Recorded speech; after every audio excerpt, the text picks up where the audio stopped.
තෙරුවන් සරණයි. විශේෂයෙන් ළමයි ඉන්නවා නම් දෙමව්පියෝ පොඩ්ඩක් ළමයින් ඉස්සරහට එවන්න. මේ පේන තෙක් මානේ ඉන්න හිටියොත් තමයි වඩාත් සුදුසු. මොකද මේ ඒකනේ ඇත්තටම අපි මෙහෙට ඇවිල්ලා තියන්නේ. නැත්නම් මොනතරම් ඔන්ලයින් බණ අහනවනේ කට්ටිය. අනිත් එක තමයි මොබයිල් ෆෝන්ස් එහෙම තියෙනවා නම් ඒවා සයිලන්ට් දාගන්න.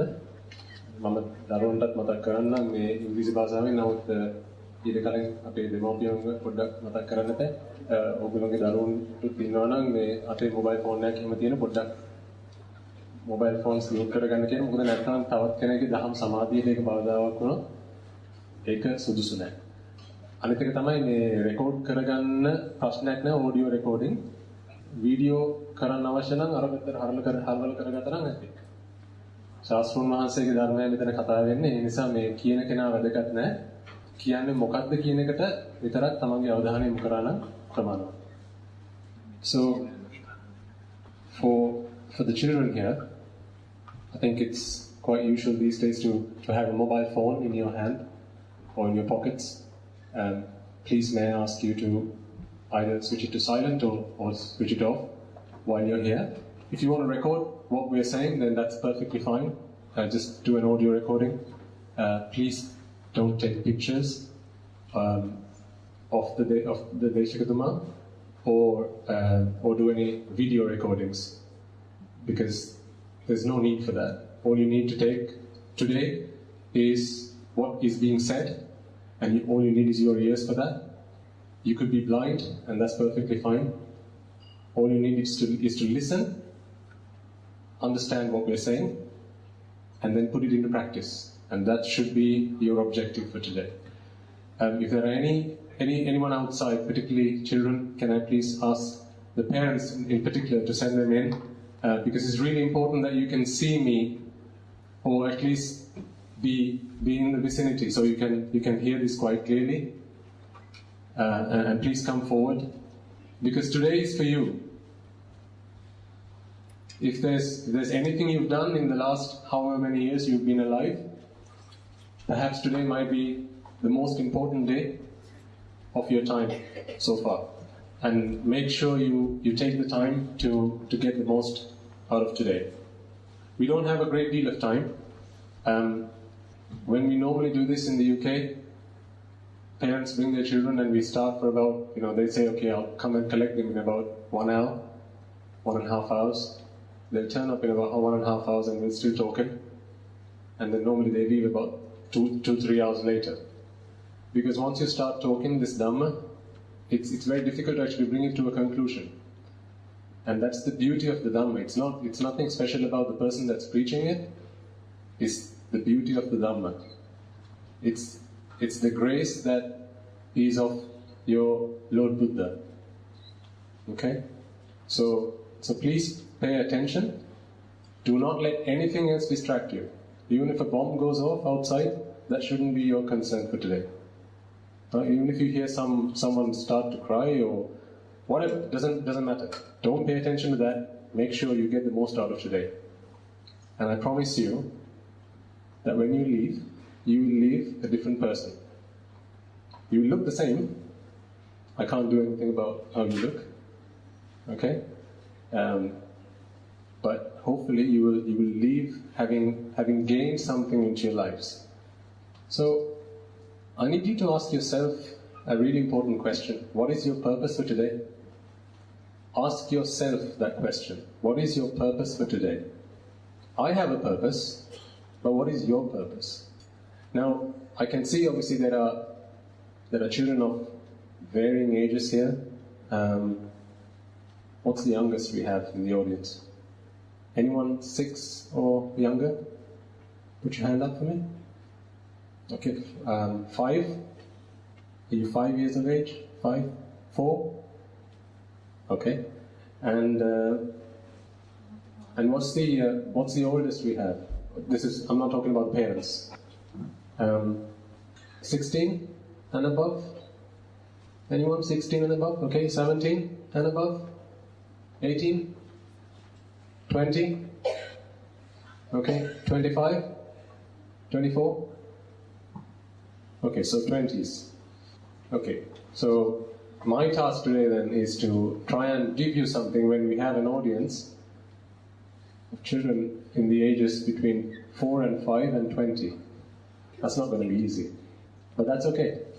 Because hopefully, what you will feel at the end of this is that anything I've said, I have said with you in mind, and nobody else. And that's what, that is again, that's a miracle of the Dhamma, nothing to do with me, okay? So, what is your purpose for today? That's the question I asked you to ask yourselves. What are you here to achieve? Okay? Good. What do you want to learn, Putin? What is your purpose here today? Anyone else? To learn about Buddha Sadhu. Okay. To learn about Buddha Sadhu. Very good. So I have, and that's really good. You will learn about the Lord Buddha, Buddha Sadhu, and you will learn about, you will learn to look at life, your own life, in a different way, in a different perspective. Okay? Now, this is what I want you to do, and I'll tell you what my purpose is in just a moment. This is what I want you to do. When we talk about, in the next few hours, as we talk about whatever we talk about, think about how do you relate what we talk about to your experience in life. You know, who's the expert of your life? Okay, let's put it this way. You go to school, you sit in a classroom, and you learn various subjects, science. Okay? If I came and asked you, while the teacher's in the class, and they're teaching science or maths, and I asked you, who's the expert in science? What would you say? What would your answer be? You'd point at the teacher, wouldn't you? That's the expert. So you learn from the expert. That is the teacher. What about your own life? Who's the expert of your own life? Your own life story and your own life experiences? Exactly. You. You are the expert of your own life. So all I can give you is a perspective. It's a way of looking at things. But you need to apply that into your own lives. Because I don't know what your experiences are. I don't know where you've come from, whether you have brothers and sisters, what sort of family background you come from. I'm not the expert in that, you are. So all I can do is give you a way to look at life, and then to apply that is left with each and every one of you. So what is my purpose for today? I have three things. I have a duty, I have a responsibility, and I have a favor to give. I have a duty towards Shastrun Wahanse. Why do I call him Shastrun Wahanse? Have you heard that word before? So, Shastra is a doctrine or a philosophy in Sinhalese. Now, I know this is going to be a little bit challenging for you, particularly if you are not well versed in the Sinhala language, and that's perfectly fine, because this is why we do this Deshana in English, to try and help you understand some of the things that you might have heard in the temple, or your parents speaking about, or other sadhus talking about in Sinhala. Oftentimes your challenge will be, I'm sat there, I'm listening to everything that's said, but I don't get a word of it. And I know how frustrating that can be. So hopefully today I'll help you to cross that bridge, to help you to understand some of the things that are normally talked about in Sinhalese in English. However, I will use some Sinhala words. This is because sometimes to convey the meaning, it's really difficult to do it in English. I'll give you the Sinhala word so that one day you may refer back to it. I'll give you the English word as best I can. It's not going to be a direct translation. I've been trying to do this for about 2 years now. We do similar programs with children of your age in England, and I've been trying to find words in English that give the same meaning as the word in Sinhalese or in Pali. And every time I come up with a word, it never conveys the same meaning. So because of that, I'm gonna give you the English term, and I'm also going to give you the Sinhala term, so that in future you can make reference to it. Okay, and when you hear your parents talk about it, or Hamdru talk about it in the temple, you'll be able to make that link. Okay, so Shastrun Vahanse, so Shastraya is philosophy, okay, or a doctrine. For example, a doctor. I'm not talking about a medical doctor. I'm talking about a doctor who has, there are doctors in various fields. Doctor in philosophy, doctor in biology, doctor in geography. In Sinhalese, the word for that is Shastrapati. So Shastra is doctrine. Doctor, doctrine. Okay? So this is my doctor, essentially. My Shastrapati. Shastrunanse. Because I am now a student, a lifelong student of the doctrine that he has given me. And from the moment I understood what his message was, there's never been another teacher for me. I mean, I still learn things from various people, but in terms of what do I need to do to end this painful experience that is samsara, I will not find another teacher, because the path for me is crystal clear. I may doubt whether the sun might rise tomorrow, but I do not doubt that this is the teacher whose teaching that will take me to the end of samsara. And you'll see why in a moment. So I have a duty towards my Shastrun Vahanse, because there was no stone that he left unturned. There was no effort that he didn't go to give me this Dhamma. When he preached the Dhamma, it was not to the people that were sat in front of him. It was for me. I may have not been there in front of him that day, but everything he did for me. Not you, for me. And why do I say that? It's because I want all of you to feel that way. Anything that Shastrun Vahanse did, he said for you. Or for me, it's for me. And that's how I want you all to feel. I have a duty towards him. I have a responsibility. I have a responsibility to your parents. I think I arrived this is Melbourne, right? Yeah.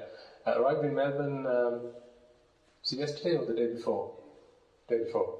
And I was amazed to hear how much effort, how much pain, how much grief your parents went through to organize this, to bring us here, and to give you this opportunity. I was absolutely amazed. It's because they have listened to this Dhamma, and they have experienced that there is something new here. There is something here for them to take. And some of them want to take the next step. And I'll tell you what that next step is. But they want to take that next step. However, for some of them, there's a barrier. And that barrier is that their most prized possession, or that is you. That barrier is because sometimes there are things that you don't quite understand yet when it comes to Dhamma. So when they come and talk to you and say, Pute or Due, I want to do this, I want to take that next step. Sometimes there might be questions from you. Tati, what do you mean? Ami, what do you mean? How can you leave me and go like that? So I have a responsibility towards them. And I want to try and fulfill that responsibility. And I can only do that if you understand what we're talking about for yourself. And therein comes the third bit, the favor. I am doing a favor for you. This is a favor because what you take from today is not for me. I've come here, I'm going to spend the next few days here, and then I'll be gone. We probably never even meet again, ever. So what do I have to take from you? What is it that you can give me that I don't already have? I have a well-established profession back in the UK, which I'm going to be leaving pretty soon, because I'm going to be taking that next step myself. Again, I'll tell you what that next step is, okay? I've been to university, I've done all the things that you're probably thinking of doing in the next few years. I graduated with the first class at university. In fact, I won the best Best Dissertation Award from Her Majesty's Government and Communication Centre, which is a well-established institution in the UK. And the reason I'm telling you this is because I just want to share with you, there is nothing I'm expecting in return from you. This is why I'm doing you a favor. So I've got everything I need. What is left for me to take is what Shastra Mansi has given me. And every day I take a little bit more from him. And this is why I have a duty to repay him. And the only way I can repay him, because he's not here with us today, is to do what he spent his entire lifetime doing, which is giving me what he realized for himself. Okay? However, so those are the three things those are my objectives for today. But for you, it'll be the same, but in reverse. What do I mean by that? You have a duty towards whom? Yourself. You have a duty towards yourself. This is not the first time you've been sat in front of a Deshakatuma, a preacher in English, to try and understand something. This is not the first time you would have done this, even in samsara.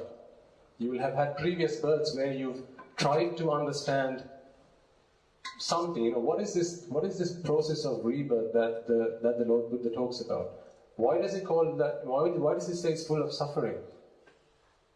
And if it is, how do I end this process?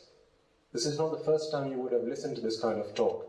However, you and I, we're still here. How much longer do we want to keep doing this? How many more times do you want to be sat in front of this audience, or sat listening to somebody saying the same thing, and then still not do anything about it? How many times do you want to be in grade 4 or grade 5? How many years? If you're in grade 4, think of whichever class you're in at the moment. If you're in grade 1, 2, 3, 4, 5, whichever class you're in, how many years do you want to spend there? If you're in grade 6, how many years do you want to spend in grade 6? Can't hear you. 1. Okay? You only want to spend 1 year in that class, because as soon as you learn what you need to learn from there, you need to move on to the next class.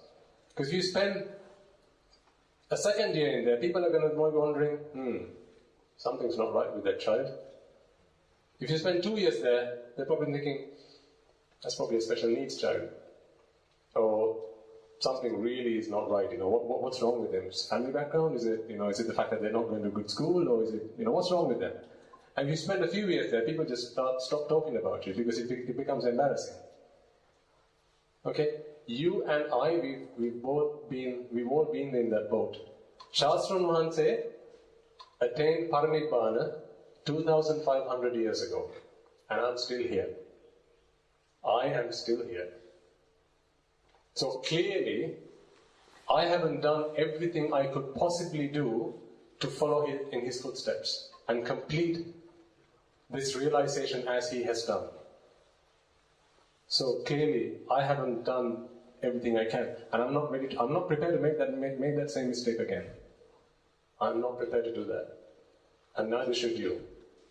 Okay, so you have a duty towards yourself.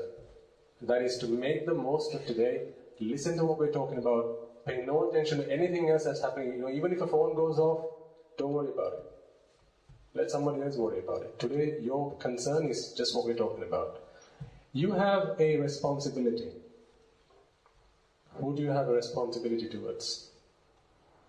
You have a responsibility towards Shastra Mahansa. Because remember what I said at the start. The perfect one. He's a perfect one. He's gone through so much, and as you learn about the Lord Buddha's life, hopefully you will begin to realize how much he's gone through.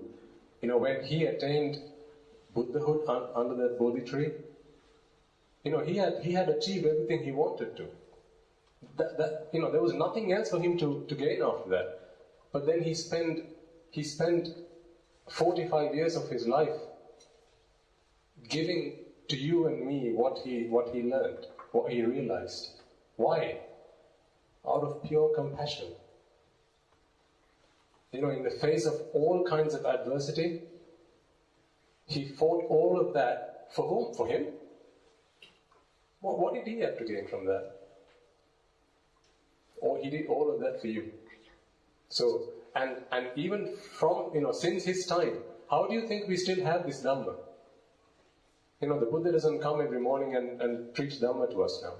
How do we still have the Dhamma that we talk about? Have you heard of the Tripitaka? Have you heard of the Bible? So we've heard, almost all of us have heard of the Bible, but unfortunately not the Tripitaka. Very good. The Tripitaka, and please go and speak to your parents about this at the end of this. Talk about what you learn here with your parents. The Tripitaka, or in English it's called the three canons. Canons because they're a set of books. So the Bible is one book.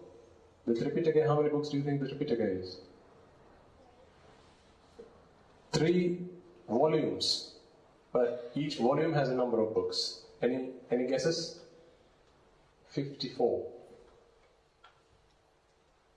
So if you think there's a lot of Dhamma in the Bible or in the Holy Quran, how much Dhamma do you think there is in the Tripitaka? You could stack them up just like you do the Encyclopedia Britannica. That's how much Dhamma my Shastra and Mahansa gave us. But you don't need to know all the Dhamma there is in the Tripitaka. I mean, I never would, not certainly in my lifetime. To gain the fruit that we need, we don't need that much. We need something that is really, really, really, really simple. However, whatever that is really simple, we need to understand clearly, without any shadow of a doubt. And hopefully, I'm going to try and give you that today. So from you, I need absolute 100% attention, because I need to fulfill my responsibility to your parents, and I need to fulfill my duty towards Shastra and Mahansa. Those 2 things I am bound to do. I have a responsibility and I have a duty. But a favor, I'll do it if I can, and I won't if I can't. So remember, I have a favor to you, however, you have a duty towards yourself. Okay? This is why I try and emphasize that point. Okay.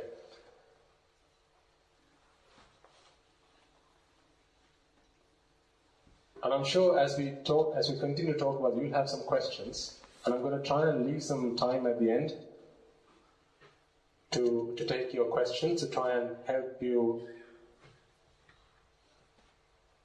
unravel some of the doubts that you might have. Sorry. Okay. So, what do you think Buddhism is about? Stopping suffering. Very good. Any other answers? What do you think Buddhism is about? What do you think Shastra and Mahansa spent his entire life, certainly, the first few years, going through? I mean, if you've been to Dhampasa, surely you will have spent some time listening to and learning about the pain that he went through, especially when he left the castle, where he starved himself, right? Where he gave as much pain and grief he could to himself to try and achieve Nibbana. But ultimately he realized, this is not the way to go. But he went through all of that to try and come to some kind of understanding. What is that understanding? The truth of life, yeah? Any other answers? What do you think Buddhism is about? What do you think his philosophy is about? It's about following the correct path. Yeah, it's about following the correct path. And remember, I told you there are 54 books of the Tripitaka. However, have any of you heard of the names Sunita or Sopaka? Put your hands up if you have. Sunita and Sopaka. Okay, good. So we have a few people. They were both aged 7 when they attained the state of Sotapanna. What is Sotapanna? Anyone know what Sotapanna is? Sotapanna is a state of mind. Okay? The Buddha comes to this world very infrequently. This gift to the universe, which is the arrival of a Buddha, or Samma Sambuddha, happens once every few eons. Do you know what an eon is? It's a really, really, really, really long time. When someone asked the Buddha, how long is a eon? He said, I could never give you an answer to that, which is that I can't give you an exact number. However, he says, I can give you a simile, an example. He said, if you take a container, I'm going to try and simplify this. If you take a container that is 16 yards long, 16 yards wide, 16 yards deep.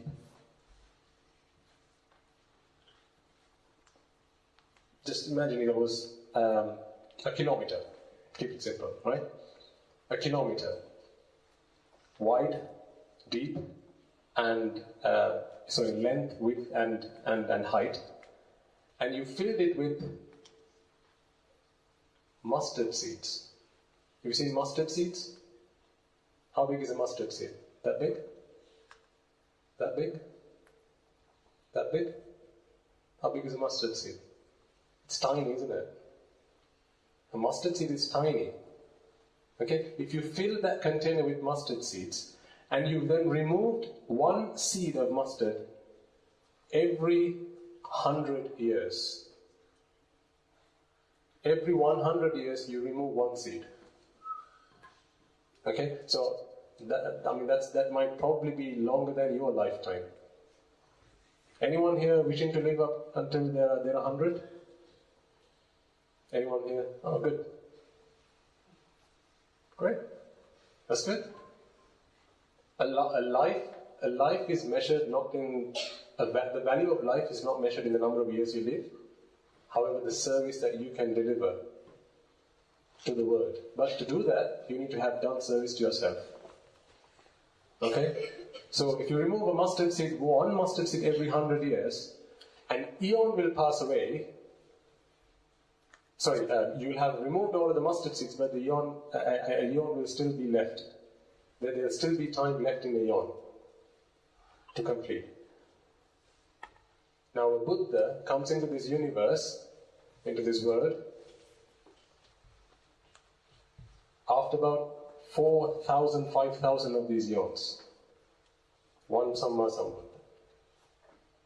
Now we've been fortunate that actually in this, what they call a Bhadra Kalpa, I'm still looking for the English term for that, so don't worry about it. It's a really, really long time. We've had 5 Samma Sambuddha, or we've had 4. Gautama Samma Sambuddhajan Mahanse was the number 4. There is a number 5 who will come along, but again in a very long time. I mean, you've told me 100 years is more than your lifespan. Okay, so the point I'm trying to make is, do not wait until he comes along. Because the thing is, even if he comes along, he's going to teach you the same thing. He's going to say exactly the same as what our Shastra Mahanse taught us. So it's not going to be any different. So why wait then? Okay? So we said, what is Buddhism then? So Buddhism, we had to read some really good answers. The Buddha comes into this world to deliver a message. And that message is, this existence, there's a problem with this existence. There's a problem. And the problem is that we all live a life expecting to be happy, to be satisfied. However, we keep looking for happiness and satisfaction in places that they don't exist. This is why we are always looking for it. Think about your parents. I certainly think of mine. My mother still asks me, I said I was preparing to take the next step, and the next step is actually to become a monk. But my mother still asks me, Pute, why do you want to do it so soon? You've been to university, you've had a good life, you've had a good education, you've got a good job. Why do you want to do it so soon? Wait until you're a bit older. You've had 1 or 2 kids, and then do it. And then I ask them a question in return. So I ask them, okay, so my mother is now 60, yes. My father is 65, and they're both in the same boat. So they both ask me this question. And I tell them, okay, so all of these things that you are asking me to do now, you've done them, right? Yeah, so they've got married, had kids, had good jobs, etc., etc. So are you happy now? Are you fulfilled? Are you happy with your life as it is? Is there anything that still bothers you? Anything that you think is still not satisfying? And they say, well, yeah, there's plenty of it. There's lots of it. So then I ask them, okay, so if you've tried a certain system, a certain way of living life, I give them an example. I say, right, if I saw fire for the first time, imagine there was a candle, and it's a candle that's lit, and I'm seeing it as a child for the first time. I walk towards it, and I try to touch it. What do you think my mother would do? Exactly, she would stop me, right? She would pull me away from it. Why? Exactly, to stop me from getting burned, to stop me from getting hurt. So if she thinks that's going to hurt me, then surely and this is what she's doing, she's stopping me from getting hurt. So, and clearly she would have burnt her fingers in the past, either while she was cooking, or lighting a candle, or, a matchstick, or whatever the case might be. She would have hurt herself, and now she wants to stop me from going through that and experiencing the same pain. This is what parents do. This is what your parents would do. Why do they try and give you a good education? Why do they try and send you to the best school that they can afford and the best school that they can get you into? Why do they try and make sure that you associate with the right people, with the right friends, and keep your distance from people that they think are not you shouldn't be? It's because they want you to have the best of whatever they can afford. My parents are no different. So if they would do that for something as simple as me going and touching a candle or fire, getting my fingers burned, and they've experienced a way of living life for 65 years, and they're still not happy with it, I asked my mother, why do you want me to try the same thing? You've lived 65 years of your life, your parents have done similar, their parents have done the same. Why do you want me to do the same thing? Have you already not made a mistake and learned from it? Isn't your duty, your responsibility to stop me from making the same mistake? Unfortunately, they don't have an answer to that question. Not yet anyway. And so I tell them, well, thanks to my Shastra Mohanse, I have found a way to remain happy when everything around me falls apart. When the whole world is against me, when people come and shout at me, believe you me, before I came across this Dhamma, I was, I didn't want people to come and shout at me. Obviously, none of us do. We want people to talk to us nicely, we want people to be kind to us, but now I'm quite the opposite. Every day I look for people to come and say bad things to me, be nasty to me, to shout at me, to find faults with me. Why? Because they're all my teachers. What do I mean by that? A teacher is someone who tells you that you've got a problem somewhere and then help you fix it, right? Isn't that what a teacher does? Isn't that what your teachers do? When you're in the class, you do your homework, you make a mistake somewhere with something, and then tell you that's not how you should have done, do it like this. Now, the teachers that I come across, these people that I talk about, people who aren't, shout at me or be nasty to me, they can't necessarily tell me what I need to do, but that's what Shastra Mahansa did for me. However, they give me experiences in life to apply what I've learned from Shastra Mahansa. That's the lab, that's the laboratory where I practice what I've learned. And hopefully you will be able to do the same. Think about when your friends, take something that you really liked and they don't give it back to you. What does that do to you? Makes you sad. Makes you sad, exactly. What about if your friend calls you a name that you don't like? How does that make you feel? Angry.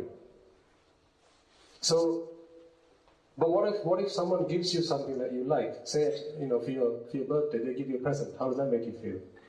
Happy. So, but this is the thing.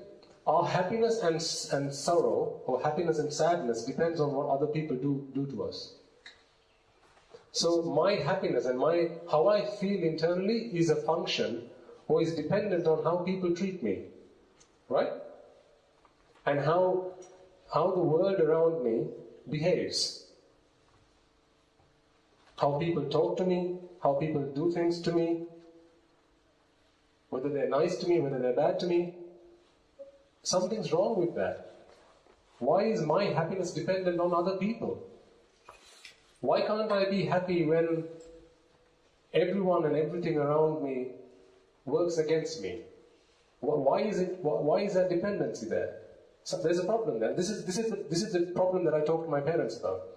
So I tell them, your happiness is very much dependent on how your friends, your relatives, your children treat you. I mean, today, when I tell my mother, I want to go become a monk, she becomes sad.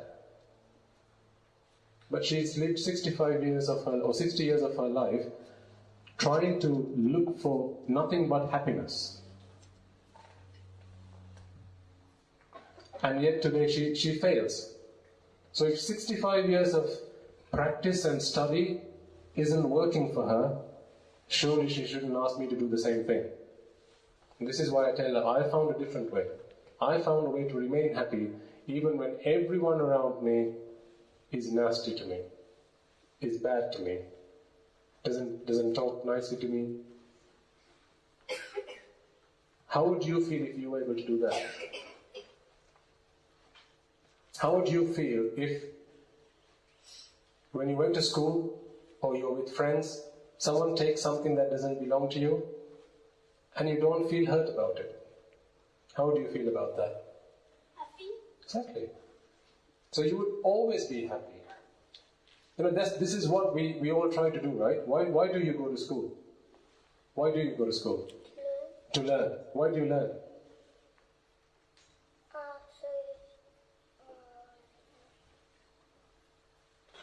Why do you learn? So you can sustain a life. Mm-hmm. Why do you do that?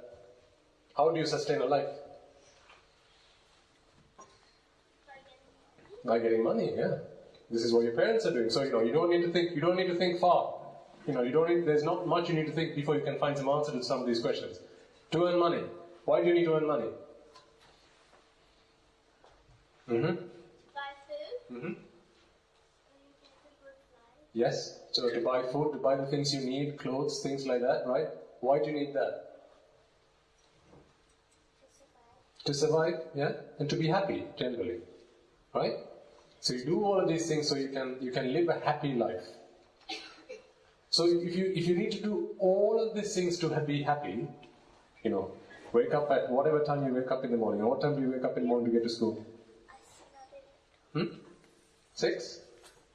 Okay, well, trust me, and you can check this with your parents. If you wake up at 6, they probably wake up at 4.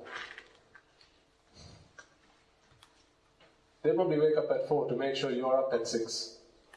because they have to keep waking up. Come on, Puta, wake up. Your school bus is here. Get ready. Start getting ready. And also, they need to cook for you. They need to cook for themselves. They need to take, do all of the, clean the house, all of these things. Remember, all of this is coming for you. So if you think you can wake up at 6 today, ain't going to happen for long. All the things that they're doing today, watch and learn, because you're going to have to do that, all of those things, to sustain yourself. And your children, if you end up having children. All of the pain that they need to go through, you will have listened to your parents at home talk about, I've got this bill that I need to pay, a credit card bill or a tax bill or a, water bill or electricity bill. How do we pay this? Mother and father talking about it at home. And I encourage parents to, bring children in when you talk about these at home. So your children can learn from your experiences so that they don't have to make the same mistakes that you did. We take on ourselves, because this is the only method we've ever known. You're born, they raise you to an age where you can start school, you go and learn at school, you go for tuition classes. How many of you go to tuition classes? I'm listening to some of the people I've been talking with. Apparently, tuition is a big thing in Australia. Apparently. So, you need to do all of that. Why? So you can try and have a good life.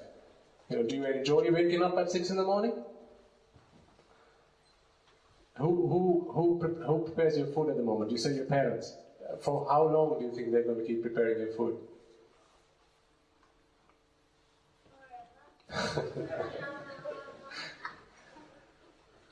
If your mother or father has said that to you, Bhute, you're very fortunate. The thing is, our parents aren't going to be with us forever. As much as our parents love us and they will do anything they can for us, and I mean anything and absolutely everything. I talk to some parents and they commit sins. They commit sins so that their children can have good and happy lives. This reminds me of the responsibility I have towards your parents. They would commit sins, and a mother I was talking to tells me that when my son, and this is in Australia, so probably someone you already know. Okay, she tells me when my son was a young child, and you have ants and insects in Australia. We don't get a lot of them in England. Some reason, maybe it's just because they can't bear the cold. Ants around the house. She used to go and spray whatever the insecticide, you can call it that. They would spray at the ants so the ants would die. Why? So, your child isn't hurt. What are they doing? Are they committing a sin? Has the Buddha ever said that if you kill an animal, you can go to heaven? What has the Buddha said? Yeah. So the Buddha has clearly said, if you do bad things will happen to you. But your parents will still do that for you.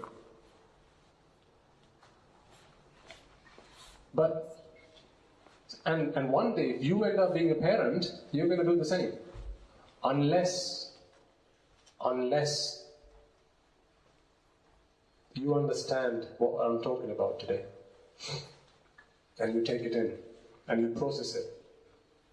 Because, are you prepared to go to hell? I encourage you and speak to your parents. There's some really nice videos on YouTube. I don't think any of you are foreign to YouTube.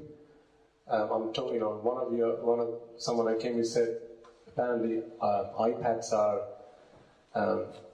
quite prevalent in Australia, and it's become a bit of a problem because you're on your iPads all the time. So surely YouTube is something that you're not new to, right? Just type the word hell into YouTube. and watch some of those videos. Ask your parents to, with your parents around, ask them to show you some of the things that would happen to you in hell. But your parents are willing to sacrifice that for you. See, I asked my mother, if they spent their entire lifetime, which is what they're doing, they spend their entire lifetime trying to accrue wealth, money, okay, whatever they think is of value, property, houses and money and whatever, for their children, i.e. myself, how would they expect me to use that? They would expect me to be very careful with it, wouldn't they? Particularly if they've gone through a lot of pain and suffering to accrue that, to gather that, they would expect me to be very careful with that.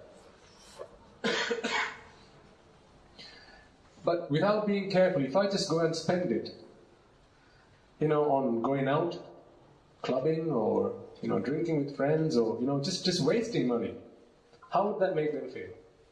If I just wasted everything they gave me, how would that make them feel? Miserable. Exactly. They would think how ungrateful you are. Now, the reason I say this is because wealth, i.e. money, okay, and property are things that you can see that they give you. But what about all the things that you don't see? What about all the hours that they put in to enrich your lives? What about all the hours that they spend, sleepless nights that they spend to bring you up, to give you everything that they can do for you? I mean, after all, they brought you into this world. Do you think that was easy?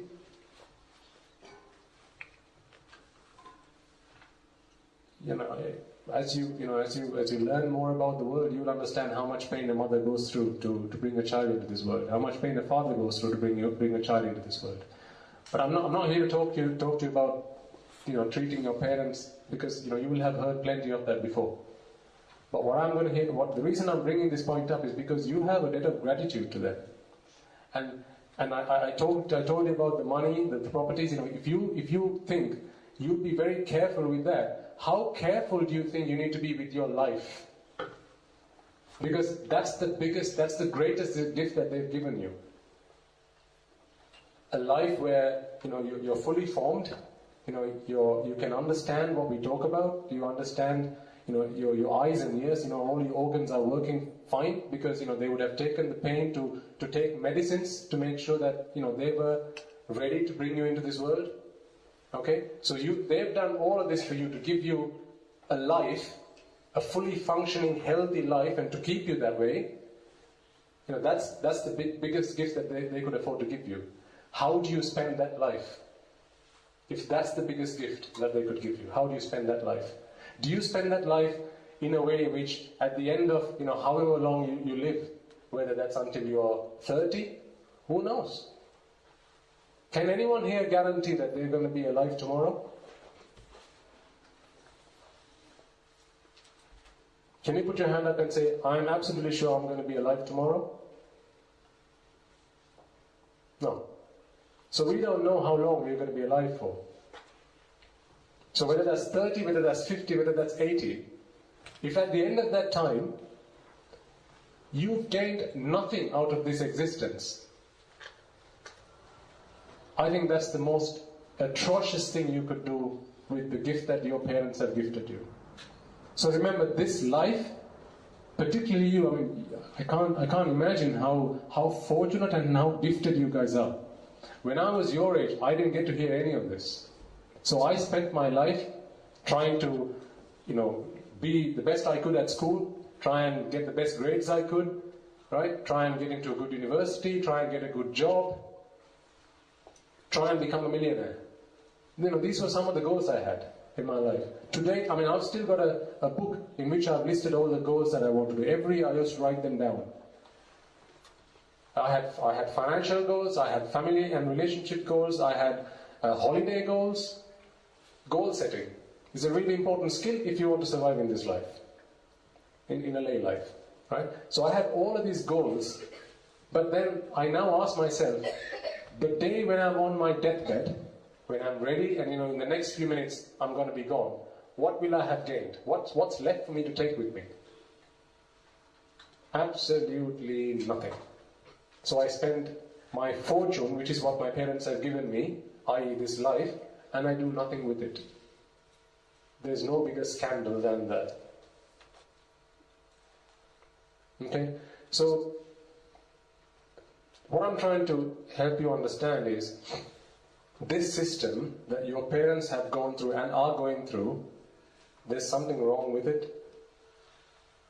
There's something wrong with what my parents did in terms of the system that they followed, because they didn't know any different. However, when your parents listen to this Dhamma, the Dhamma that we talked about, they have come to an understanding.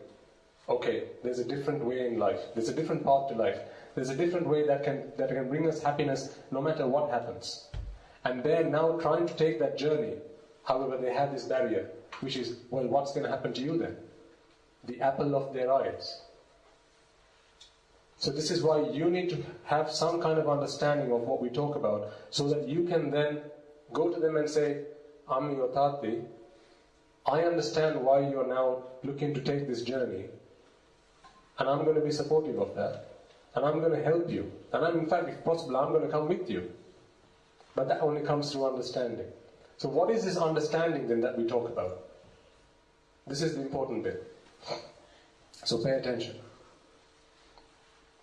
We live our lives thinking that happiness exists outside of us. We talked about this before. It's the friends that bring us happiness, it's the kind of food that we eat that brings us happiness, the presents we get that brings us happiness. So the thing is, when those things change, your happiness changes with that. How you feel changes with that.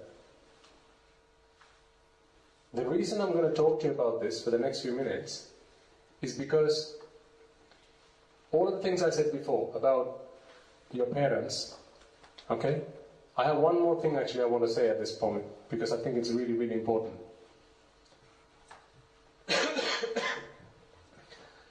I know for a fact that none of you yet, so I know for a fact that none of you yet can put your hand up and say, my parents are not going to die because of me. You're probably thinking, what the hell are you talking about? Can you absolutely guarantee to me and put your hand up and say, my parents are never going to die because of me? I'm never going to kill my parents? Okay? So probably a few of you are thinking, no, yeah, I'm never going to do that. And your parents are probably thinking, my children are never going to do that to me. Because I love them so much and they love me lots in return. Okay, fair enough. Have you never heard, or particularly the parents, when they read newspapers, see articles about how sometimes, parents have been killed by their own children? These things happen. Unfortunately, this is the world that some of you sitting here may not have been exposed to yet. But these things happen.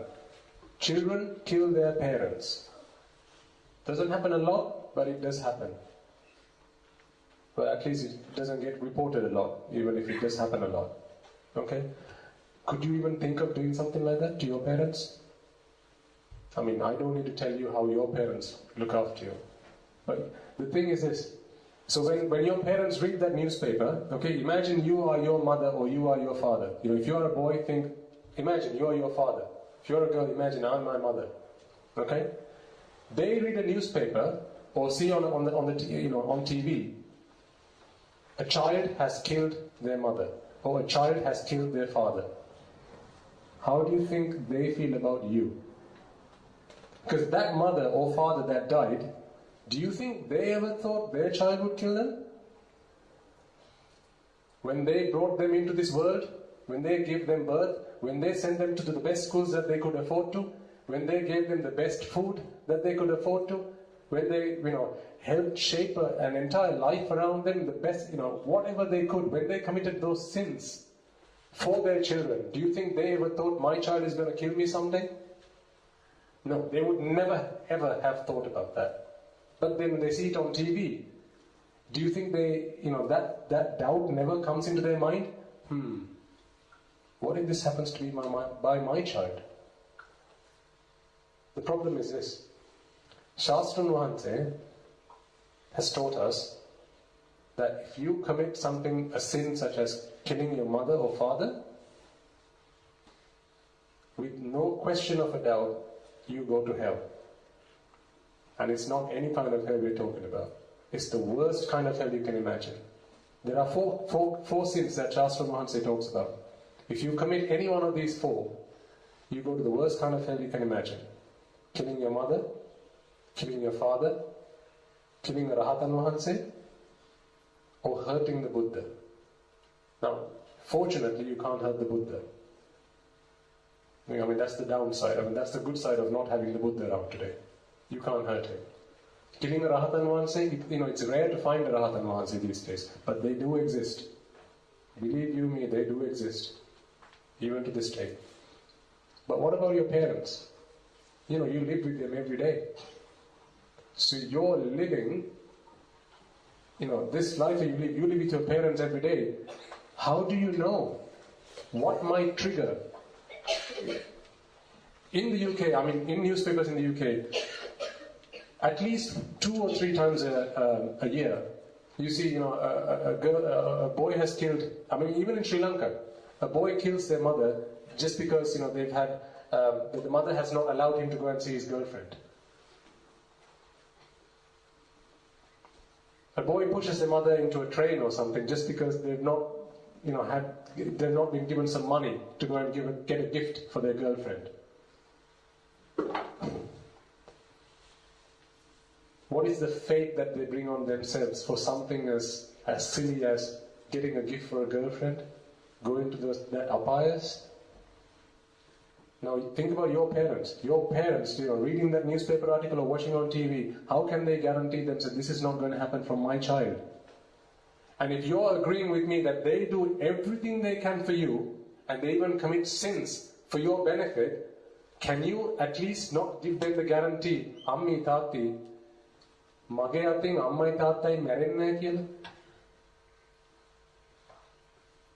Ammi Tati, I am never going to kill you. You are never going to be murdered by me. Can you?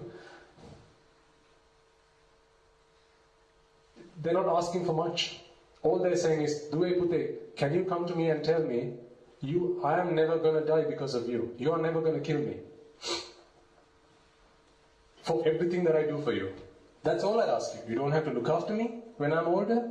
You don't have to give me money. You don't have to give me food. Just tell me you're never going to kill me. Is that so much to ask for?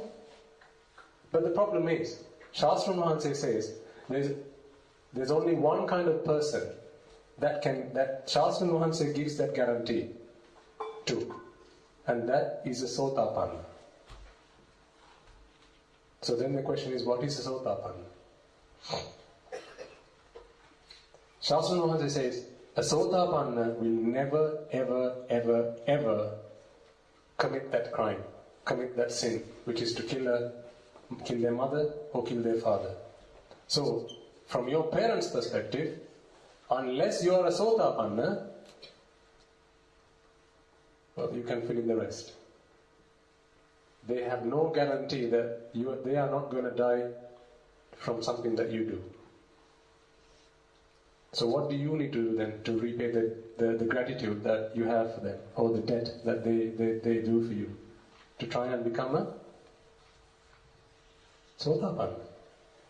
Because that's the only way you can guarantee Ammi Tati mage atin nan ammai tattai marenne. Vena komari mare mage atin marenne. That's not a lot to ask for, is it? And to become a Sotapanna is not that difficult. Regardless of what you might have heard in the past from other Deshana, it's not difficult to become a Sotapanna. And I'll tell you how you become one. I'll tell you now. But first I want you to understand why becoming a Sotapanna was so important. Because Shastra Mahan says, once you become a Sotapanna, you never go to hell. Never ever. Okay? And I remind you again, and parents particularly, when you get home, go on YouTube. Type Apaya or hell into YouTube and let your kids watch that. Show that to your children so they know what's coming. I reminded you what's coming for you when you grow older and become parents and, start to do jobs. How you have to get up at 4 in the morning. Right now you don't have to do night shifts, night duty. Your parents probably do that as well. Why? It's for you. You're probably going to have to do some of that as well. Pay your mortgages, pay loans, pay credit cards, pay bills. None of that is fun. Trust me, I've done it. None of that is fun. But when you have this existence, this survival, you have to do it. Okay? But anyway, coming back to the point I was making before. How do you then become a Sotapanna? Okay, what is a Sotapanna before you know how do you become a Sotapanna? A Sotapanna is someone that has understood or that has realized Nibbana. Now there's a difference between realizing Nibbana and achieving Nibbana. They're two different things. What I'm telling you now is it's really easy to realize Nibbana. It's difficult to achieve it. So how do you realize it? And you could realize it now, in the next few minutes. And it is for that I'm going to spend the next few minutes talking to you about. Sunita and Sopaka were only 7 years of age when they realized Nibbana. So if you are 7 years or over, there is no excuse. If you are under that age, I have no evidence to say that they have achieved. I haven't so far seen examples in the Tripitaka. So Tripitaka are the books in Buddhism, as we said at the start, that show, young children under the age of 7 have achieved Sotapanna. But that's only because I have no evidence. That's not to say you can't. Okay? So each and every one of you, make a firm determination. If there's nothing else I do today, I'm going to listen to what the Deshakatuma is going to say for the next few minutes, very attentively, and try and achieve this state of Sotapanna. Okay?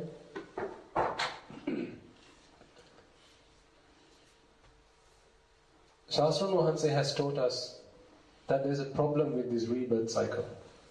Why? Well, we just talked about it a few minutes ago. You're only children at the moment, but you have to you grow old. You become, you become adults, parents, and then you have, you don't need to go into the hells to see the suffering that you're going through at the moment. Ask your mother and father, Ammi Tati, දැන් විඳින දුක ආයෙ විඳින්න ඕනද කියලා පොඩ්ඩක් අහලා බලන්න. Just ask them, do you want to go through the pain that you're going through now again? I'm not going to give you the answer, you go and find the answer. Find the answer out from themselves. Okay? So that itself is dukkha, is suffering. Well, what about the hells? That's beyond comparison. What about animals you see? That is a type of hell. Who here has pets at home? Dogs, cats, rabbits? Okay, what do you do when you have a headache? Or when you have a tummy ache, what do? Get medicine for it. And how do you do that? You go to the doctor. So you probably tell Ammi or Tati and say, Ammi Tati, can I have some paracetamol or can you take me to the doctor? What do you think your dog does? Or your rabbit, your pet hamster, whatever pets you have at home. Pet kangaroos, do you have kangaroos? Pet kangaroos? Your pet can't speak. It's probably going to cry and you're thinking it's hungry. You give it some food. It's still crying because it's got a headache. Can't even tell you what's wrong with it. That's the apai, that's the animal hell. But there are 3 other hells that you can't even see. There's a Pereta Loka. Okay? That's where you can't see these things, unfortunately, right now. But one day you will be able to. And that's when you develop your state of mind. You cultivate your state of mind, where you can see the unseen worlds. The Peretas. Watch these things on YouTube. There's plenty of stuff. Obviously, they're not videos of Peretas, but there will be animations of it. But animations based on stories that people have told once they've seen them. And then there's the Niraya Lokas, where, okay, what's the hottest it's been in Australia in the time you've been around? 40, is that 40 I heard there? 40? 40 going once? 40, 45? No? 40? 40, okay, go with 40. And how do you feel when it's 40 outside? Tired, exhausted, sweating, right? Thirsty. Now how would you feel if it were 3,000 degrees centigrade? I wouldn't feel anything because I would be dead. Exactly. Very good. The unfortunate problem is, when you're in those apayas, you don't die because of the heat. You just feel the experience. You just experience the pain. You don't die until you've expired all the bad karmas you've done to go into the apaya. Until all of that has expired, you don't leave the apaya loka. You're in apaya, in hell. But in 3,000 degrees. Now if 40 is bad, trust me, you don't want to go there. But the problem is, I've been there. Not in this birth, I have been in the past. And I don't want to go back there. Shastra Nuhanse says, this is what I'm saying, if you trust in Shastra Nuhanse, he's telling you what he's seen from his samadhi. Okay? If you trust in him, then this just going back to your parents. Your mother said, don't touch the fire because it's going to hurt you. Your response could have been, I'm not going to trust what you're saying. I'm going to go touch it and experience it for myself. You can try that. So if you want, you can go into the apaya, experience that, and then come back out. Whenever that happens. In apayas, your lifespan, I think someone said they want to live up to 100, if you're lucky. But in apayas, these are many thousands and thousands and thousands of years. So imagine in 3,000 degrees for that long a time. Even if you die, you are reborn again in the apaya. And they don't let you just be there. Watch these videos on YouTube. I remind you again. Okay? I have been there and I don't want to go back there. This is why Shastra Nuhanse comes into this world. To teach us the way to stop going into the apayas. Because of the compassion that he has. I told you, under the Bodhi tree, he realized enlightenment. He could have just, that's it, I'm done. You worry about yourself, I'm not worried about you. But no. He went through samsara because of the compassion that he had towards us. To try and give us this Dhamma. Okay?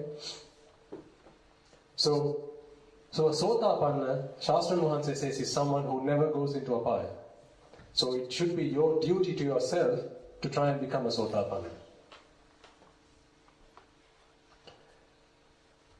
What you need to understand to become a Sotapanna is the reality of this life. I think someone said, when I asked the question earlier, what do you want to get out of today? And they said it was about the nature of life or something similar. Shastra Nuhanse says,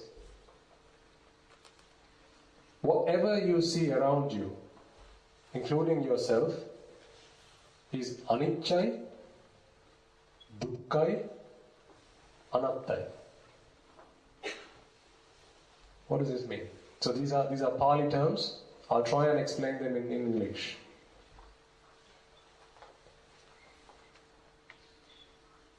Have you heard of the expression cause and effect?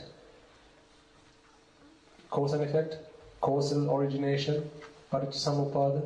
Okay, you might have learned some of these concepts at Dhampasal if you go to Dhampasal. Cause and effect. This is the essence of Buddhism. Cause and effect. Okay, let's do an experiment. Everyone likes an experiment. I want all of you to think of, and don't tell the person next to you, don't shout it out loud, just think to yourself. Think of a random number. I'll give you 5 seconds. Think of a random number. Okay, time's up. So you will all have a random number in mind. Now, I'm sure each of, you'll all have different numbers in mind. I'll ask for a volunteer to tell me what that number is. Let's do it. 5, okay? Question for you then. Why was it 5 and not 4? Because it's your favorite number. Good. Why is it your favorite number? You've been through that age. Is that how old you are at the moment? Oh, you've been through that age. Okay. Good, very good. I'll come back to that. Another volunteer. Yes, Bhute. 100. 100. Why 100? Why is it not 200? Because I like 100 more. Why do you like 100 more? Because it's less. Because what? Because it's less. Because it's Less. because it's more. Did you say Than less. more, less than? Than 200. Okay. Okay. Any others? 4. 4. Why 4? Why is it not 5? So you said a random number. That was the first thing that came to mind. Okay. And why was it not 3? Maybe. Why was it the first thing that came to mind?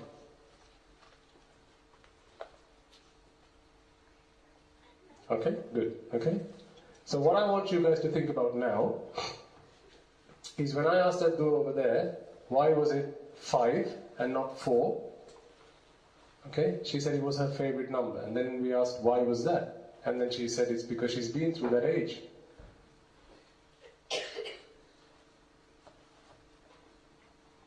For each and every one of you, if you think why was that number the number you thought of, add 1 or take 1 away, and think why was it not that number? There would be a reason for it. The point I'm trying to make is everything is cause and effect.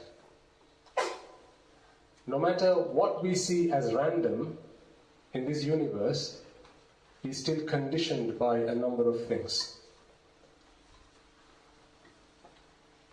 The reason that you would have selected a particular number, and I'll give you, let me relate to you a story that when I did this experiment with some of the children back in the UK, here's a story that I got. So, there was a boy and a girl, brother and sister, and I asked for a random number from the sister. And she said it was number 7, I think. Yes, she said it was number 7.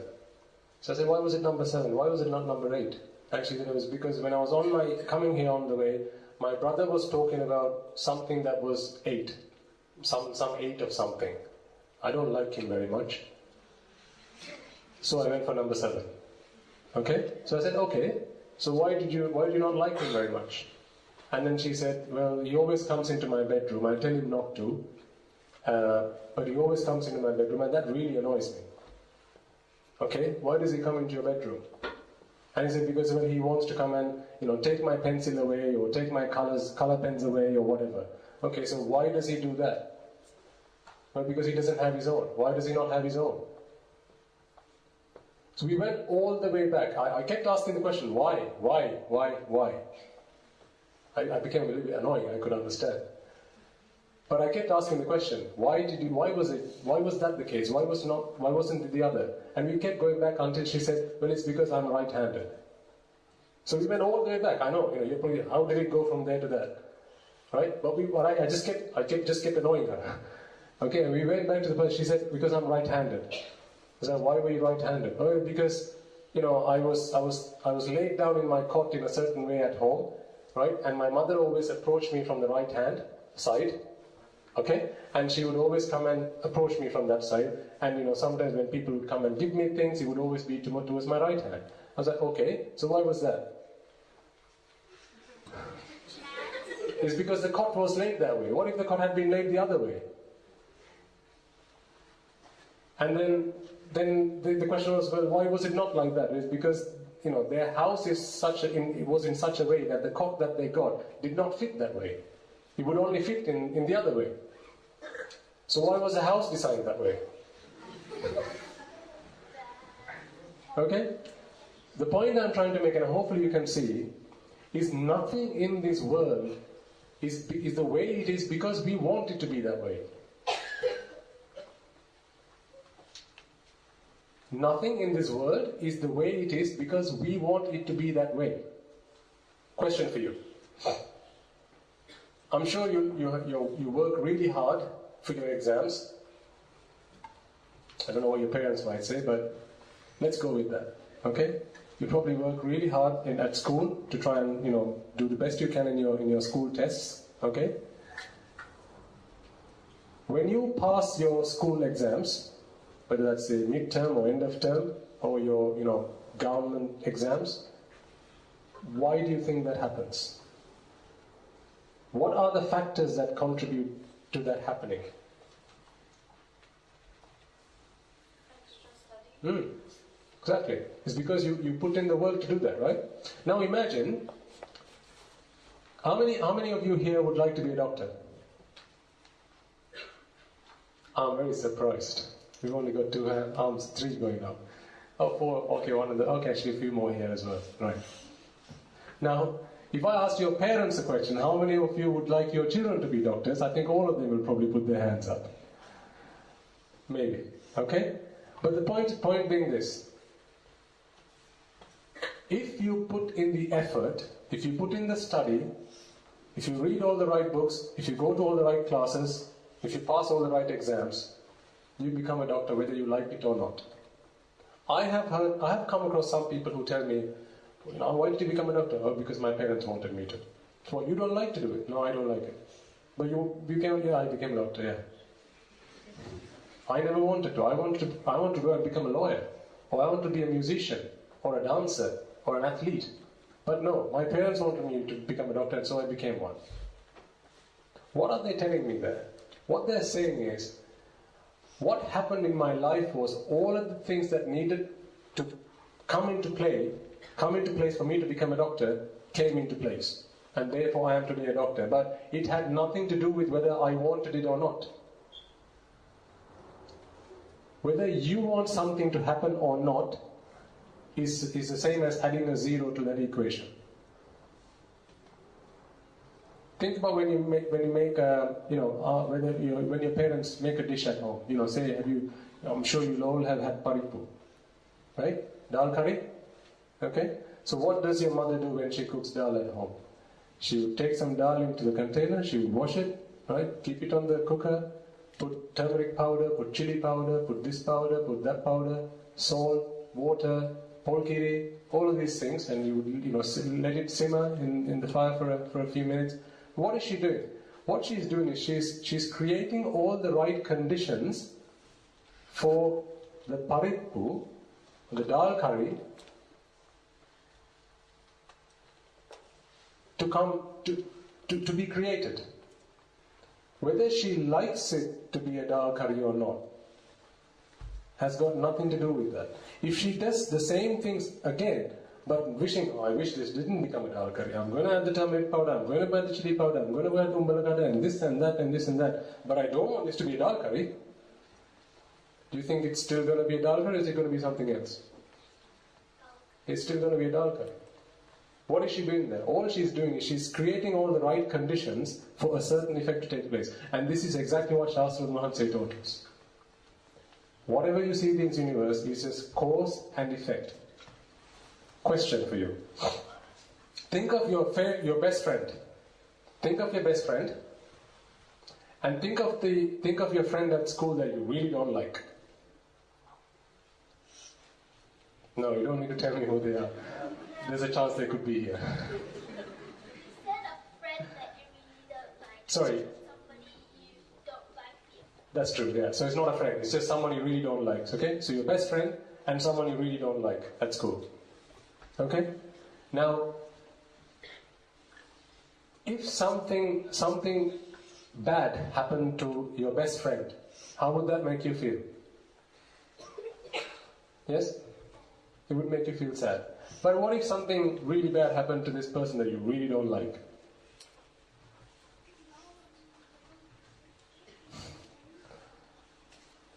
You feel good. Okay. At least he's being honest, right? Okay, so you feel good. At least you don't care that much about it. Okay? What's the difference here then? So the difference here is, the friend that you really, really like, you have a strong attachment to that. And this person you don't like, you have a dislike towards that person. You don't like them. So you don't really care what happens to them. Okay? So if something's made you unhappy, it's not the fact that something's happened to a person. Okay, again, go back to your best friend. Imagine your best friend, you at school, you get together, you go out, do all these things, and one day you break up, you go your own ways. They're no longer your best friend. Okay? Now they're actually someone you really don't like because they've said or done something to hurt you, or you've said or done something to hurt them, and now you don't even talk about each other. You don't like each other's presence. Now what happens if something happens to that person? Something bad happens to that person.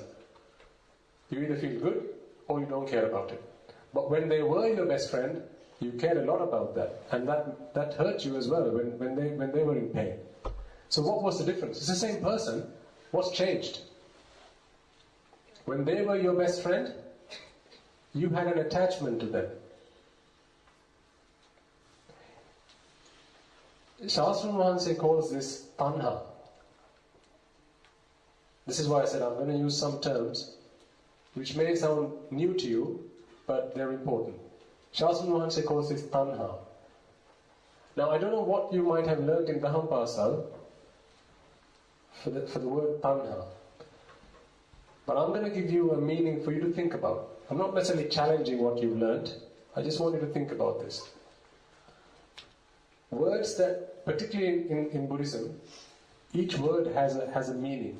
Have you heard the word etymology? Do you know what etymology means? So anything that has the phrase ology at the end is a science. So like biology, biology, technology, etc. Okay? Etymology is actually how a word has come into being. What makes up that word? Now, etymology deals with the science of the construction of a word, how a word has come into being. Tanha, the reason tanha is called tanha is, if you break that word up, it's tan-ha. Tan-ha becomes tanha. What is tan? Tanak kiyane mokad? A place, right? Ha kiyane ha veno kiyane mokad?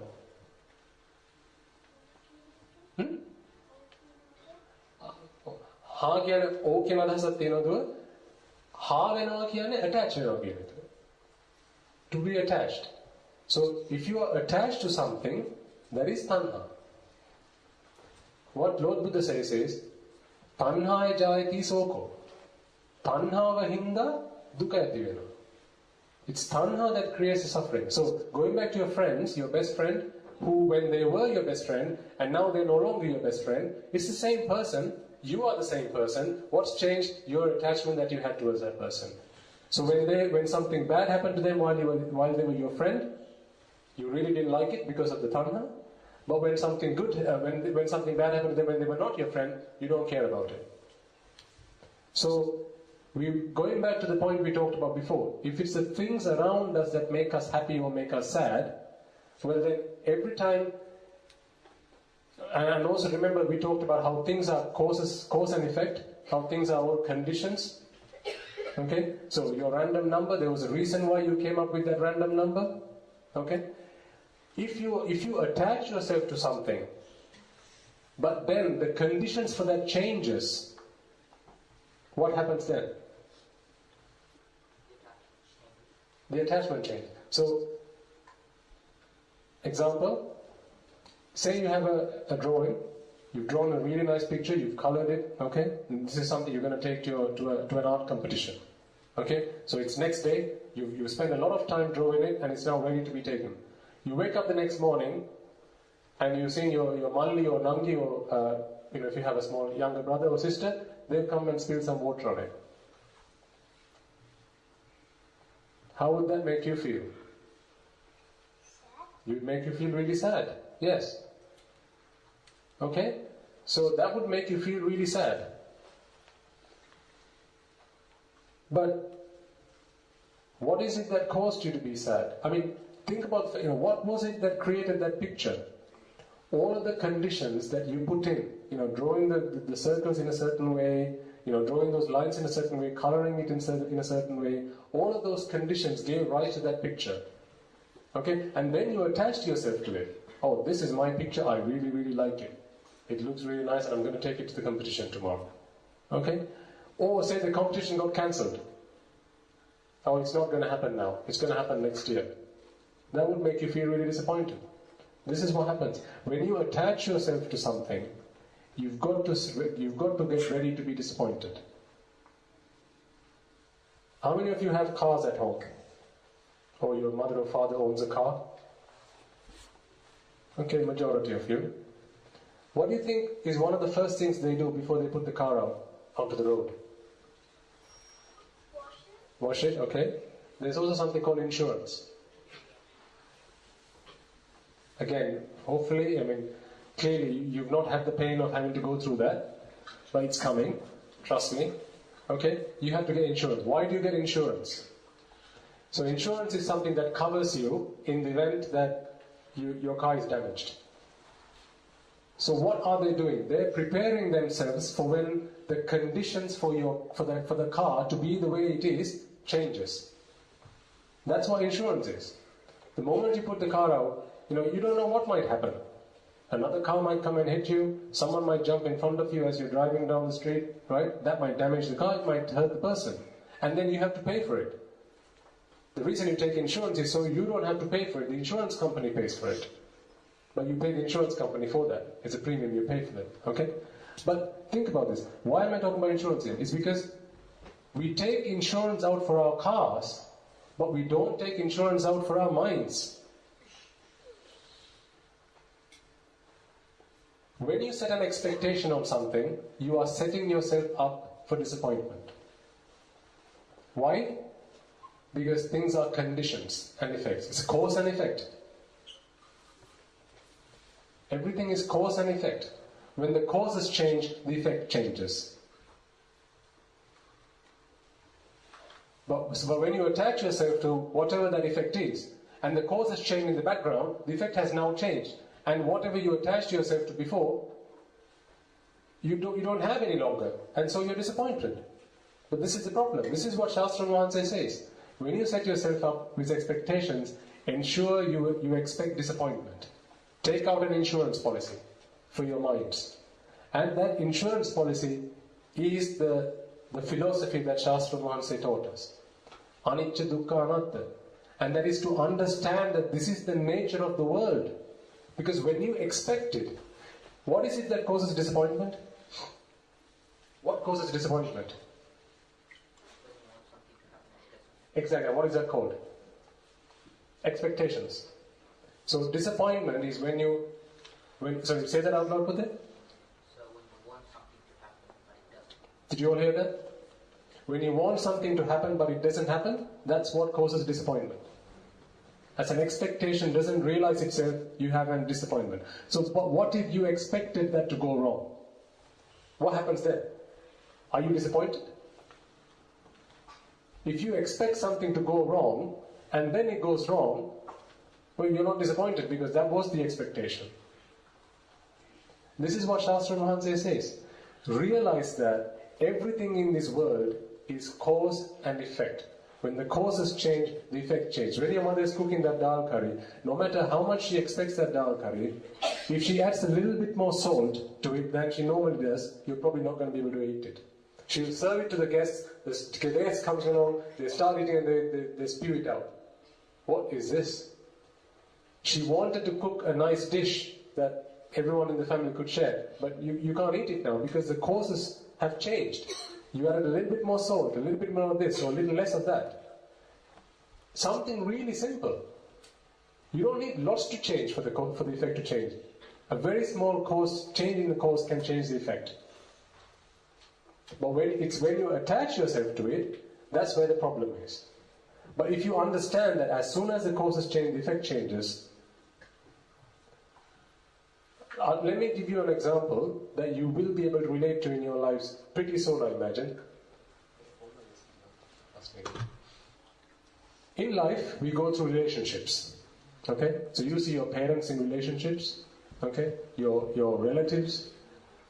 Chances are, as you grow older, you will get into a relationship with somebody. Okay? That could be a girl or a boy. What is that relationship a result of? Think about this. Think really long and hard, because this is usually a point of frustration for your parents, just as much as it is for you. Because when you come home crying, "Ane taatti, are mana karapu de balanna kiyala," or "Ane taatti, look at what she did to me, she left me," "Ane taatti," or "Ane ammi, my girlfriend left me," it's going to cause disappointment for you, and it's going to cause disappointment for your parents as well. But what is a relationship? A relationship exists for as long as you can give each other what you expect from that relationship. So if what you really like about the girl or the boy that you get into a relationship is the color of their hair, or the way they speak, or the way they give you things to make you happy, what if that stops? What if they change the color of their hair? What if it's really simple things? What if they say something to you and that hurts you because your expectation was something else? You're disappointed. What you need to understand, though, is a relationship only exists for as long as there are conditions for that relationship to exist. Otherwise, why do people get divorced and go their own ways? People, I've read stories in the UK where, young couples, they've gotten together with each other, they've spent a long time getting to know each other, years and years, 10, 15 years getting to know each other, get married, the next day they get divorced. And you wonder, what? What were you thinking? Why? Because that relationship was based on a number of conditions. As soon as the condition, then it could have been something like, I don't like what you said there. And the other person goes, "What do you mean you don't like what I said there? I've been saying that for forever." And then she goes, "Well, now you're my husband or now you're my wife. You shouldn't be saying that to me. Particularly not in front of my friends." And then the other person goes, "Well, if I've said this to you for this long, what's wrong with me saying it again?" Now, immediately you're seeing a conflict there. Why? Because whatever the conditions were for you to be together have now changed. And the result is going to be either one person changes again to adapt to the other person, or they go their separate ways. The reason I'm telling you this is because you're probably going to find yourself in this situation. And when you do, think about this. A relationship only exists for as long as there are conditions for that relationship to last. As soon as those conditions change, that's the end of that relationship. And that is the same with everything else. Why do you think they let you come into school? Because you behave yourself, you do your homework on time, you respect your teachers. What do you think is going to happen if you stop doing those things? They're going to kick you out of school. Are they not? At least they're going to give you detention a few times before they kick you out. Why? Because there are certain conditions that you must fulfill to remain in school, to be regarded as a student that obeys the discipline at school. As soon as that changes, the result changes. So if you attach yourself to the result, you're going to be disappointed. Okay, so we've talked a lot about cause and effect. I know some of these concepts will be very new to you. I wish we had more sessions like this to talk about this. But it's just unfortunate. I think we have very little time. I mean, what your parents have asked me to do to come to you and talk to you we're already half an hour over our allotted time, to talk to you about what Shastra Mohan spent 45 years trying to explain was never a feat that I was going to achieve.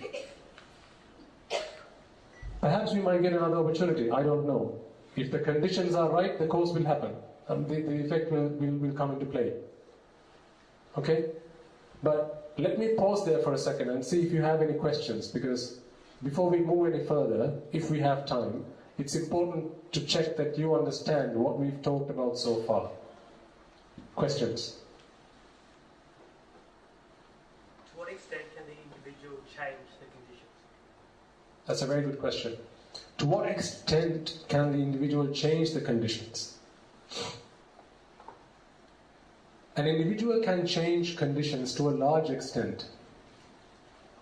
I know the reason you're asking me that question is because then again you feel like you're in control of that situation, and it's not just, it's not something outside of your control. However, what do you need to influence a condition? You need to think about it.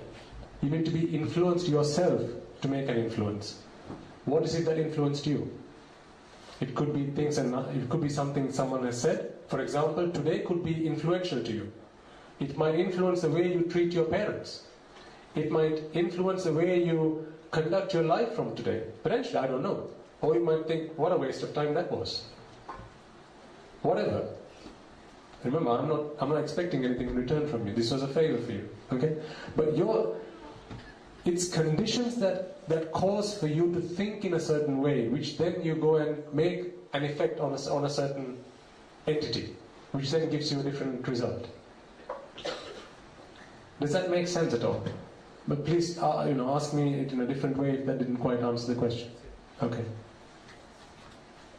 I think that was a very good question. I'd like to add another example to that, just to make it a little bit more clear. So, how many of you here like football? Do you call it football here or soccer? Soccer? Football? What's that? The football and soccer are different things. Thank you very much. See, I didn't know that. You learn something new every day. Here's the teacher. You, sir, are my teacher. So football and soccer are two different things. Okay, who likes football? Okay, we have someone there. Okay, two in our audience likes football. So imagine you're in the middle of a game. There's a net. You want to kick the ball into it. Now, there are many conditions that need to come into place for a result, which is a goal. Okay, and the player that's running towards the net, kicking the ball along, is thinking, well, I'm going to influence this. I am the one that's going to make this choice. I'm going to kick this goal and I'm going to get a goal. And I'm going to help my team win. So that is all dependent on me. I'm the master, I'm in control. Now what are the conditions that need to come into place for that ball to be kicked at the right time, at the right speed, for no other players to be in between, for this ball to get into the goal? What about the training, the amount of training that he or she has had? What about the weather? How damp it is? What about how wet the grass is? What about if someone else jumps in the middle? What about the flow of the wind? Is that not going to have an influence? So there's, how many conditions are there that we can't necessarily influence? It's quite easy for us to think, yeah, I'm going to influence this. And there are some things that we can influence. But even that influence you're making on it has been influenced by something else.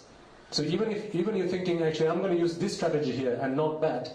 I'm going to kick this ball in a certain direction. I'm going to use my left leg instead of my right leg.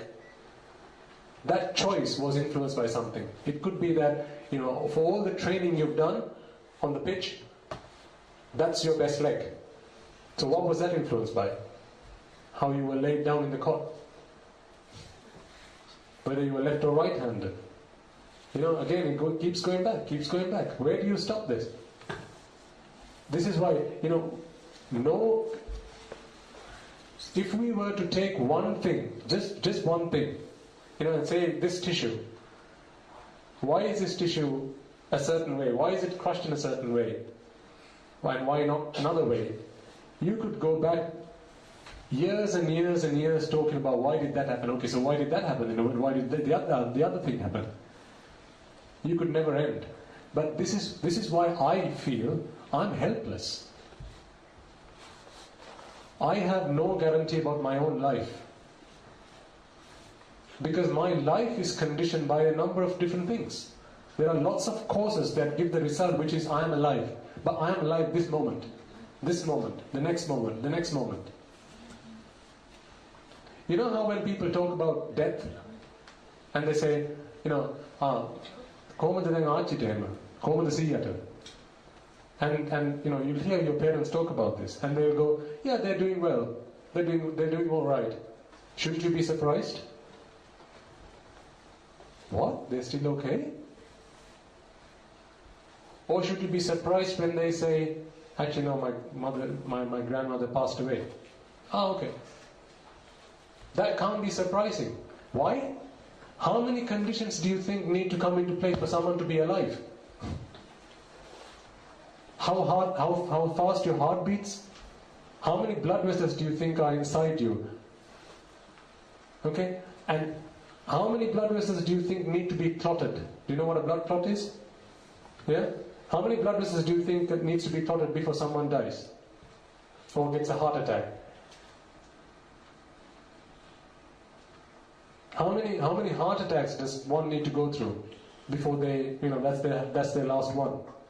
You might have heard of stories where people, they just go about their own business, and then before you know it, they're gone. How many things need to come into play for someone to be alive? This is why I'm saying I have no guarantee that I'm going to be alive, by the time I walk out of this hole. So if I am so, if I'm so doubtful about my existence, and I know what I need to do to end this rebirth cycle, is that something I'm willing to wait for another day to do? Or is that something I need to do now? See, guys, the thing is, your parents are in a similar situation. At least you have the luxury of life, a number of years left in you. You're youth. Okay? So we have between the ages of 5 and 20 odd. What about your parents? They could be in their 30s, 40s, 50s, 60s, some maybe even in their 70s. I mean, you might feel I'm quite youthful. Provided nothing happens to me, I'll be alive till I'm 60. And this is why I said, I feel envious of you guys that you have actually listened to this Dhamma at such a young age. When I was your age, I had different plans. My parents didn't know better. Didn't know any better. They didn't bring me to a place like this to listen to this Dhamma, because I didn't have the conditions that gave me that result. I hadn't done enough good karma to earn that merit, to earn that result, but you have. In your past births, you must have helped someone to attain Nibbana. You must have helped someone to understand the Dhamma, and today you are reaping the result of that. I'm under no delusion that for some of you, a lot of what we just talked about, maybe, it'll take you a while to understand what we're talking about. It'll take you a while to digest this. Particularly, the very young people here. Because some of these can be, they're new concepts, it's a new way of looking at life. But for your parents, who've been listening to this Dhamma for a long time, a lot of them have come to the realization, I am in such a late stage in my life, I have no guarantee I'm going to be around for the next few years, because my brother passed away, my mother passed away, my father passed away, and they were half my age when that happened to them. How long do you think, do I think I'm going to be around? And they want to, some of them want to take that next step, the next step that I said I was prepared to take. To become a monk or to become a nun. Why become a monk? What's the point?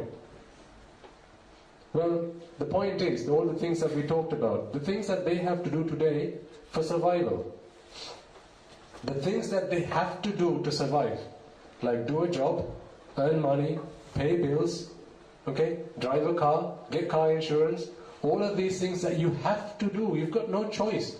If you want to live a lay life, you have to do these things. There's no other way, because that's the way the world has that's the way the world is formed. You've got to fight for your existence. It's a fight for survival. The thing is, when you do that, you have very little time to spend your life to understand Shastra Nuhan says Dhamma and to apply that to your lives. But you do get the time to do that full time, except for when you're having some food. Well, actually, that's a lie, because you can do it while you're having food as well. But they can do this full time when they become a monk. They want to make sure that they don't go into the apayas. Think about the example I gave you at the start.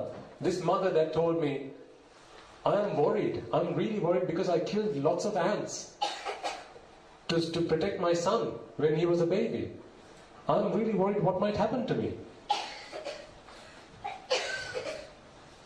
Well, you know what Shastra Mahansa has said? Shastra Mahansa said, if you do something to someone, the payback is going to be very similar.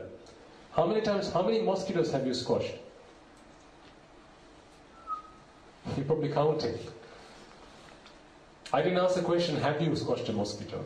Because that's almost a pointless question to ask. I've done it.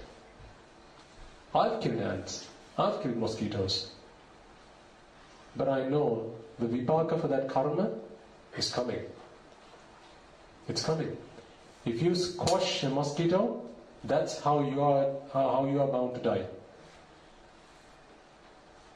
You'll either have, you'll probably be crushed to death.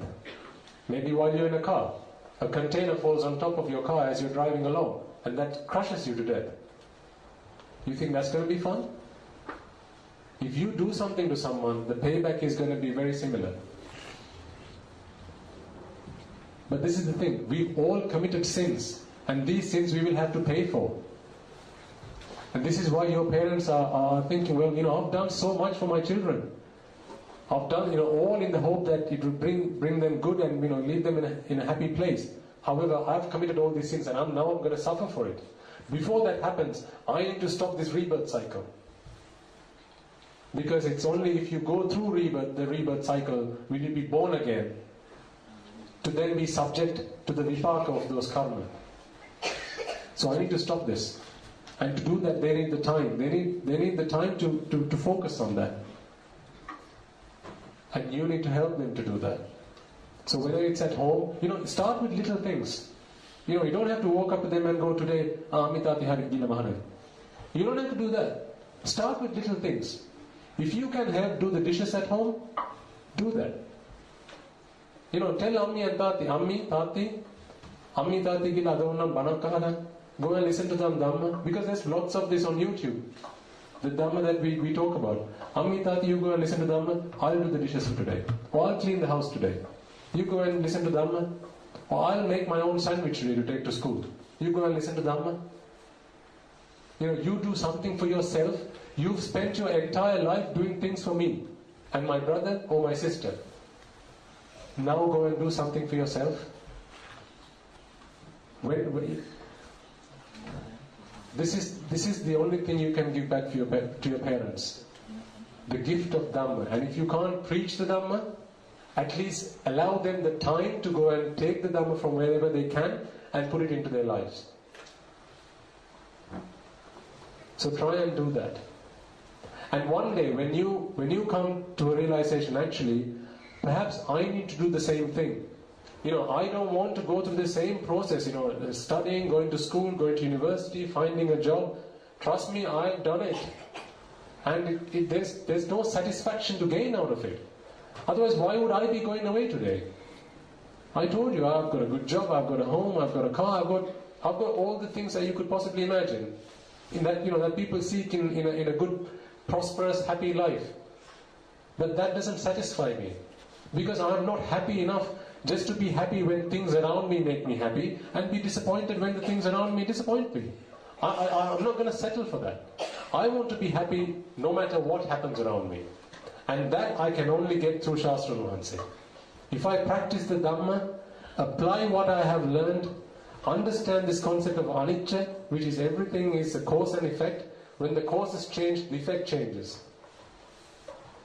And therefore, I'm not going to attach myself to that effect, which exists now, because that's going to change. Right? My wife is not going to be as young as she is today forever.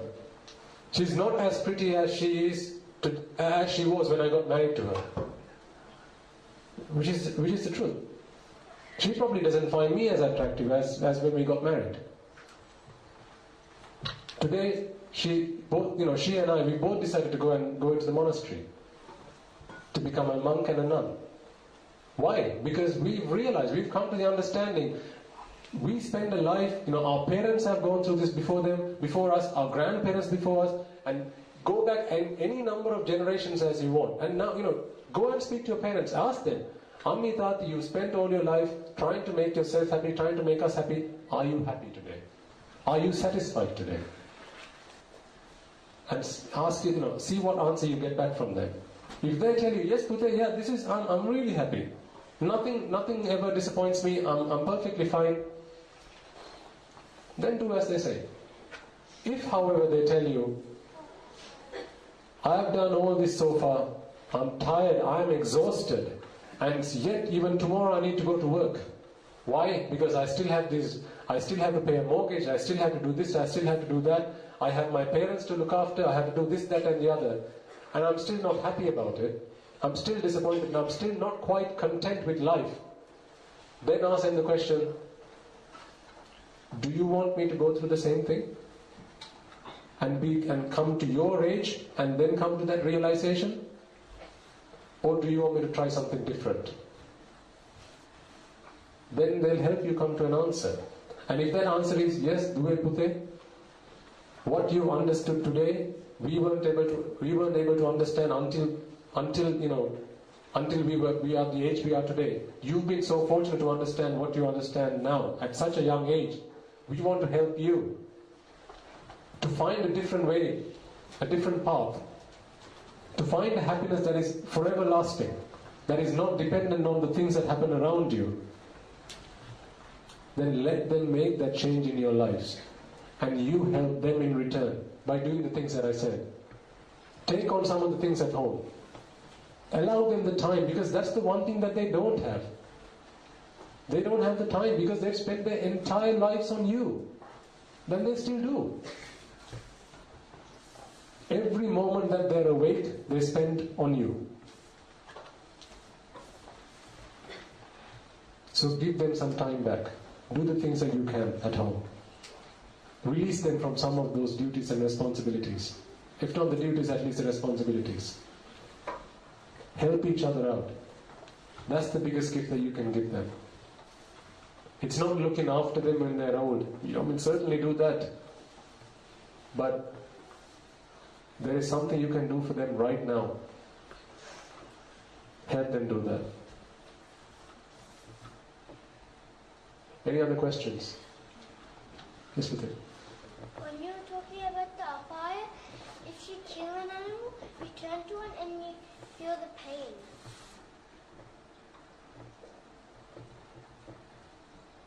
Exactly. If you kill an animal, that could take you to apaya, and you would feel the pain that that animal suffered when you killed it. That's what you said, right? Yeah. And think about it. Have you never killed an animal, an insect? Oh, good. If you haven't, the thing is, you're still quite young, and perhaps you haven't had the opportunity to do that. When I say, what I mean by that is the missed opportunity, or you haven't been in a situation where you are having to do it.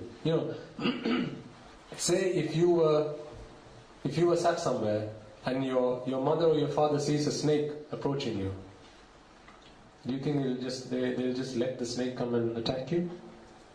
They'll either take you and run away as far as they can, or they're going to go and hurt the animal. If they go and hurt the animal, they will do a pinna and they will do a power. They'll do a good deed and a bad deed, a sin as well. The good deed will be saving another human being. The bad will be killing the animal. What have they done? They've just sacrificed themselves for you. At the moment of their death, if that deed, killing that animal, is what comes into their mind, they will be born in a place, in Apaya, where they're going to suffer for it. And they've done that for whom? For you. So this is what I'm saying. They're committing their entire life for you. They're giving you a gift that you can't put a price tag on. There's no one in this entire planet that will do anything more than your parents for you, except Shastra Mahansi. So don't be a traitor. Don't be a traitor to Shastra Mahansi. And how can you not be a traitor to Shastra Mahansi? To understand the Dhamma, because that's what he did. He spent his entire life trying to teach us this Dhamma, trying to teach me this Dhamma. I can't be a traitor to my Shastra Mahansi. And I can't be a traitor to my parents. And neither should you. How are we doing for time? It's 3:30.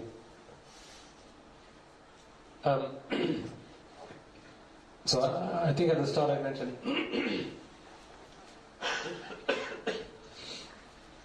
in the UK when we get together like this, parents bring their children for about an hour, and then they come back in an hour and say it's not finished yet, and we go on for about 2-3 hours.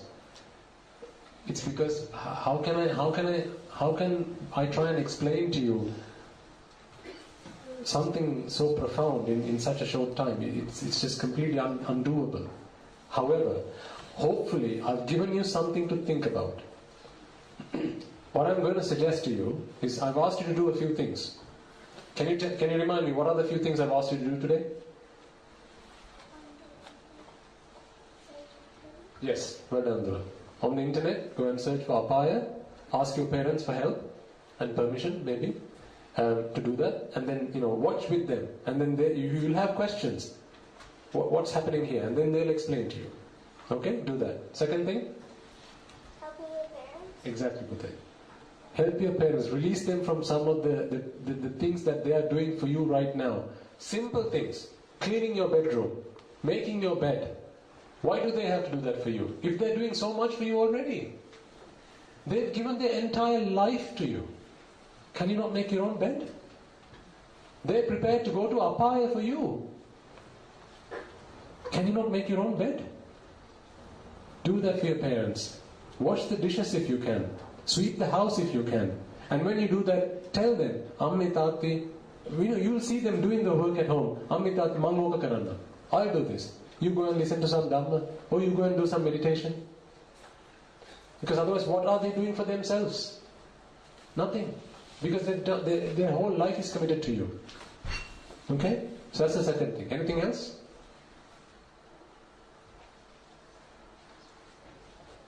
What's the other thing? Remember what I said when your parents look at the newspapers, watch TV? Yes? Exactly. Right now, there are conditions, you just not have the opportunity or the situation where your parents could be killed or murdered by you. Take that worry away from them. That's not so much to ask for.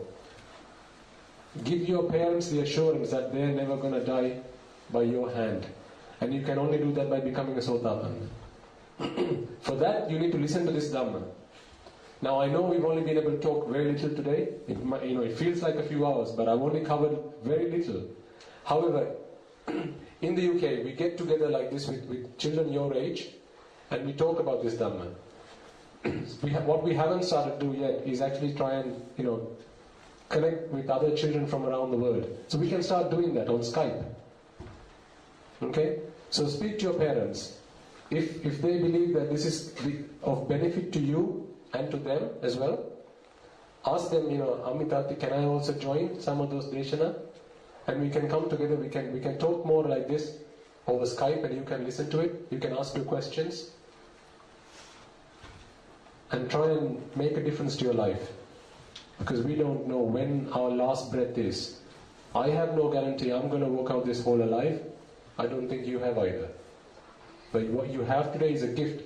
This human birth, which is so precious, you can't even believe it. You can't imagine. But make the most of it. Okay. I think there's another program after this, particularly for the adults. So we'll bring this Deshana to an end. Think about the things we talked about. Think about the things that you've promised to do today. Make sure you do them. Your parents will hold you responsible. They'll come and ask you, what did you promise to do? Have you done them? Okay? And try and see if you can connect over Skype to this Deshana in future. Okay? Okay. Teruvan Sarna.